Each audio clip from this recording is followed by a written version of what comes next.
ବୁଝାଇ ଶୁଣୁଥିବେ ବସି ଦେଖ ମୋ ଭଉଣୀ ଭାଇ। ନା ନାହିଁ ଦେଖ ସୁନ୍ଦର ବିଷୟ ଆମେ କହିବା ବୁଝାଇ ଶୁଣୁଥିବେ ବସି ଦେଖ ମୋ ଭଉଣୀ ଭାଇ। লিঙ্গ পুরাণ দেখ এ পবিত্র পুরাণ বর্ণরে শূন্য দেখ পাপ হইব খণ্ডন। সুন্দর বিষয় আগ করিবা বর্ণন শুণুথিবে দেখ মোর জ্ঞানী সুধিজন। কহিবা আমি বুঝাই অমৃত পুরাণ হে অমৃত পুরাণ করিন শ্রবণ হে পাপ করিবে মোচন।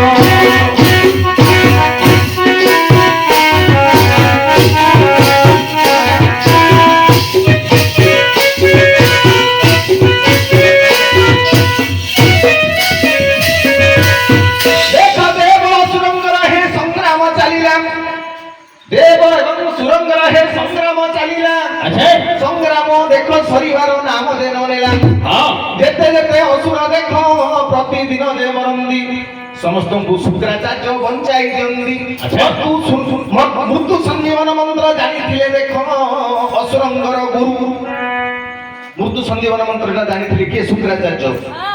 যেতে অসুর মরুଥିଲେ ସମସ୍ତଙ୍କୁ ପୁଣି ମୃତ୍ୟୁ ସଞ୍ଜୀବନ ଦେଇ ଜୀବିତ କରି ଦଉଥିଲେ। না নাই দেবতা ମାନଙ୍କ ভিতরে পড়িলা ভারেনি কিপরি দেখ অসুরଙ୍କୁ হে ଆମେ ପାରିବା ଯେ ଜି। ଯେତେ ଅସୁର ଦେଖ ମରୁଛନ୍ତି ସମସ୍ତଙ୍କୁ ଶୁକ୍ରାଚାର୍ଯ୍ୟ ବଞ୍ଚାଇ ଦେଉଛନ୍ତି। ଦେବସଭା ମଧ୍ୟରେ ଦେଖ ଭାରେନି ପଡ଼ିଲା କିପରି ଅସୁରଙ୍କ ଠାରୁ ବିଜୟ ଲାଭ କରିବା ଯେ ଭଲ। ସମସ୍ତେ ଯାଇ ଦେବଦେବ ମହାଦେବଙ୍କୁ କରିଲେ ଯେ ସ୍ତୁତି ଏ ବିପଦରୁ ଆମକୁ ରଖ ହେ ପଶୁପତି। ପଶୁପତି ପଶୁପତି ବୋଲନ୍ତି ଦେବଦେବ ମହାଦେବ। ଦେବଦେବ ମହାଦେବଙ୍କ ପାଖରେ ଯାଇକି ସମସ୍ତେ ଶରଣ ପଶିଲେ। ହେ ପ୍ରଭୁ ଭଗତ ବତ୍ସଳ ପ୍ରଭୁ ଅକର୍ମ କର୍ମଦାୟକ ବର୍ତ୍ତମାନ ତୁମର ପାଦରେ ଆମେ ଶରଣ ପଶୁଛୁ। ଏ ବିପଦରୁ ତୁମେ ହିଁ ରକ୍ଷା କରିପାରିବ। ଈଶ୍ୱର ପଚାରିଲେ କଣ ହେଲା ନା ଏତେ ଦିନ ଧରି ଯୁଦ୍ଧ ଲାଗିଛି ଦେବ ଅସୁରଙ୍କ ମଧ୍ୟରେ। ଯେତେ ଅସୁର ମରୁଛନ୍ତି ସମସ୍ତଙ୍କୁ শুক্রাচার্য পুଣି ଜୀବନାଶ ମନ୍ତ୍ର ଦେଇ ମୃତ୍ୟୁ ସଞ୍ଜୀବନୀ ମନ୍ତ୍ର ପଢି ପୁଣି ବଞ୍ଚେଇ ଦଉଛନ୍ତି।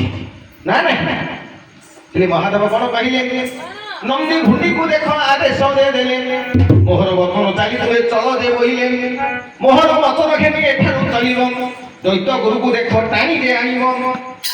ନା ନାହିଁ ମହାଦେବ ଆଦେଶ ଦେଲେ ନନ୍ଦୀ ଆଉ ଭୁଣ୍ଡିକୁ ମୋର ଆଦେଶ ଘେନିକି ତମେ ଯାଅ ଯଥାଶୀଘ୍ର ଦୈତ ଗୁରୁ ଶୁକ୍ରାଚାର୍ଯ୍ୟକୁ ମୋ ପାଖକୁ ଧରିକିରି